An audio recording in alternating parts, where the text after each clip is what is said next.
આપણે પહેલાની અને પછીની સંખ્યા વિશે જોઈશું. બરાબર? ગૌતમભાઈ જે સંખ્યાની પાછળ ઊભા રહે એની પહેલાની અને પછીની સંખ્યા તમારે કહેવાની છે. ચલો રેડી આરતીબેન? ચાલો ગૌતમભાઈ, કઈ સંખ્યા પાછળ ઊભા રહ્યા? 3 નંબર. ચલો 3 ની પહેલા શું આવે અને 3 ની પછી? સરસ. ચાલો ધનવીબેન બોલો. હા, 4 ની પાછળ ઊભા છે.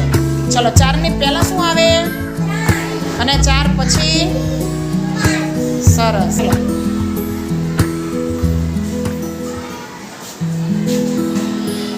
ચલો કઈ સંખ્યા પાછળ ઊભા છે? હા, 4 ની પહેલા શું આવે રવિભાઈ અને 4 પછી? સરસ. ચાલો કઈ સંખ્યા પાછળ ઊભા છે? 2. ચલો 2 ની પહેલા શું આવે? 2 ની પહેલા શું આવે? હા, અને 2 પછી? 3. સરસ. ચલો ચાલો કઈ સંખ્યા પાછળ ઊભા છે ગૌતમભાઈ? 7. ચલો 7 ની પહેલા શું આવશે અને 7 પછી? સરસ.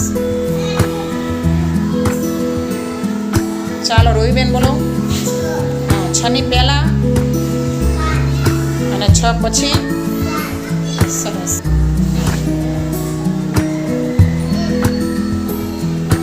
ચાલો વીરાબેન બોલો. ચાલો ગૌતમભાઈ ક્યાં ઊભા છે? ક્યાં ઊભા છે? હા, 8 પહેલા શું આવશે અને 8 પછી?